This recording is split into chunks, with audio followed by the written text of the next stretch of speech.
Hello, my name's Jamie Sellers, and I want to take a few minutes to share with you what Sydney Banks' discovery of the three principles has meant to me and how it's impacted me and my life and my practice.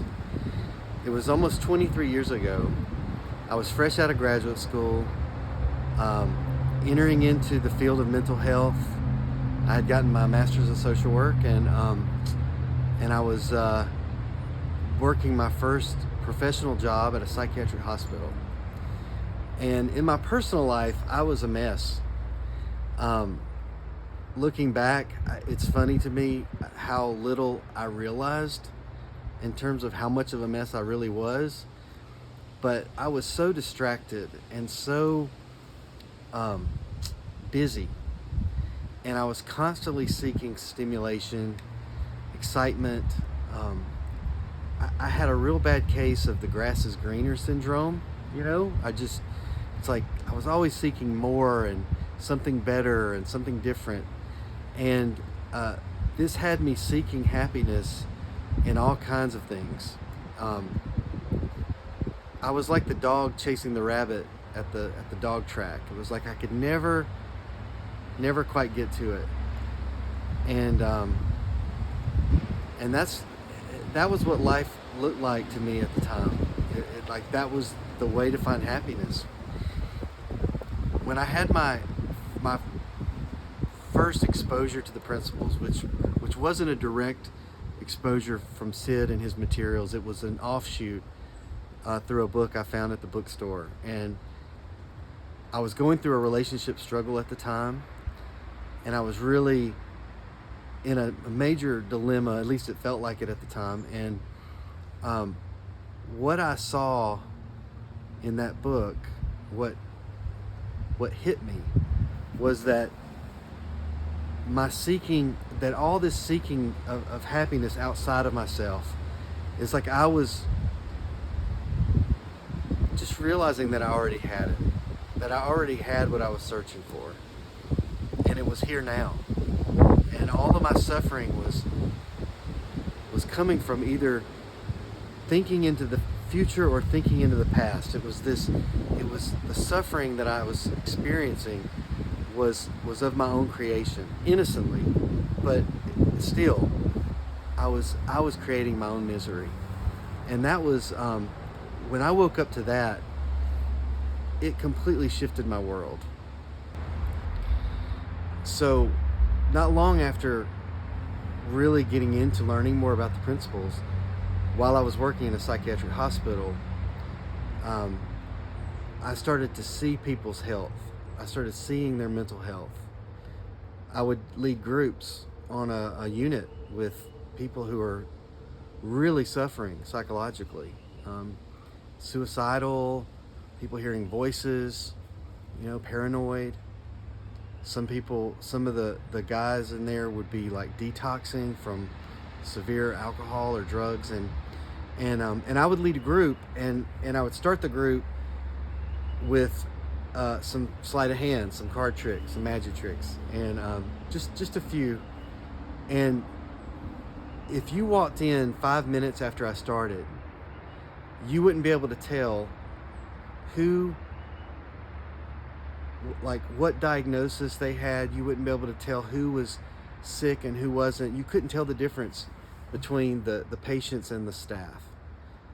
I mean, the staff may have scrubs on, but I would joke with the patients that the only difference between me and them was that I had some keys and I was getting paid to be there, and they really appreciated that. But what's really interesting is the fact that someone could be so sick and so in their heads, and then without any effort of their own, within 30 seconds, fall out of their insecure thinking, and they would be laughing and they would be joking, and they were cutting up with each other, and there were times when I would say, guys, keep it down. Remember, we're in a psych hospital here. So that to me was the evidence that this mental health is inside of everyone, that is right below the surface. It's not It doesn't require years and years of hard work and digging into the details. Seeing that with my own eyes really solidified, to me, it solidified the direction that I wanted to look in for the rest of my life for the people that I work with and the people I serve. I've been reflecting on this last question, and I've thought of three major ways that SIDS discovery can ultimately change the field of mental health.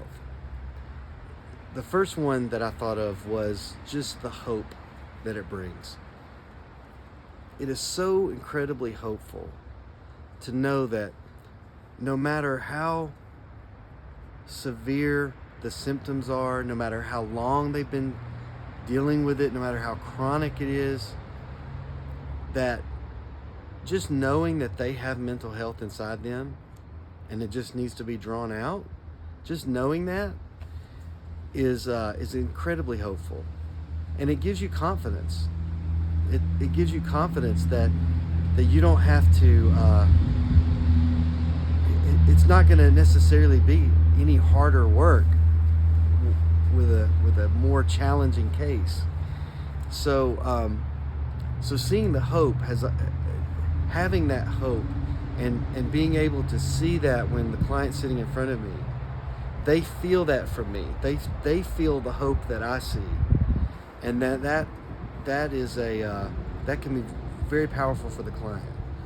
And it also just gives you the confidence that that you might not be able to help everyone, but you can help anyone.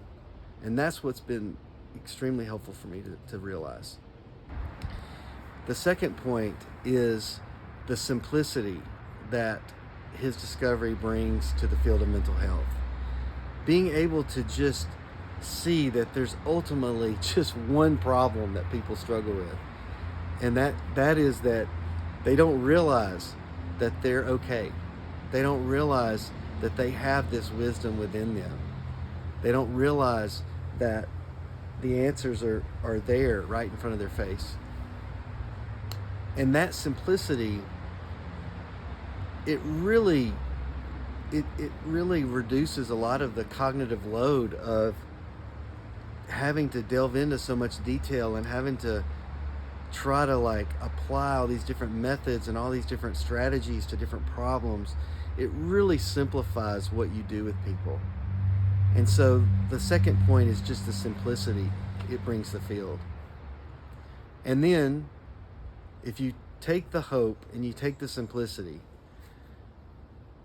what you get with this third point is essentially being burnout proof. You don't get burned out when you know that what you're doing makes a difference, when you know that that you have that hope that even if you don't have a good experience with a client, that they're always just a thought away from seeing something new, and you're just a thought away from seeing something new. And so people have asked me, how is it that you've been doing this so long, working with such challenging cases, challenging families and kids, and but seeing their health inside them, it makes it easy. It makes it very easy to not get burned out. And do I get stressed? Absolutely. I get caught up. I get in my head. I get over analytical still. But burned out, I don't get burned out.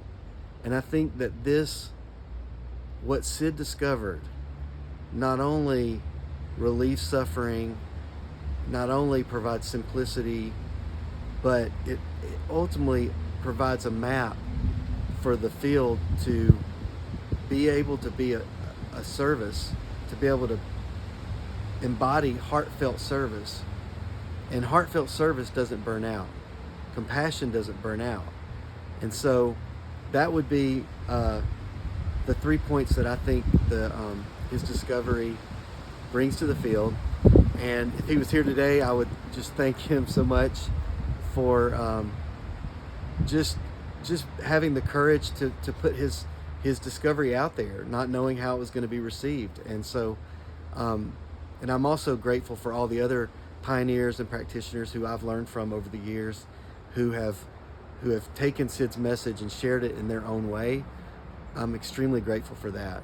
So that's all I have to say. Thanks for listening.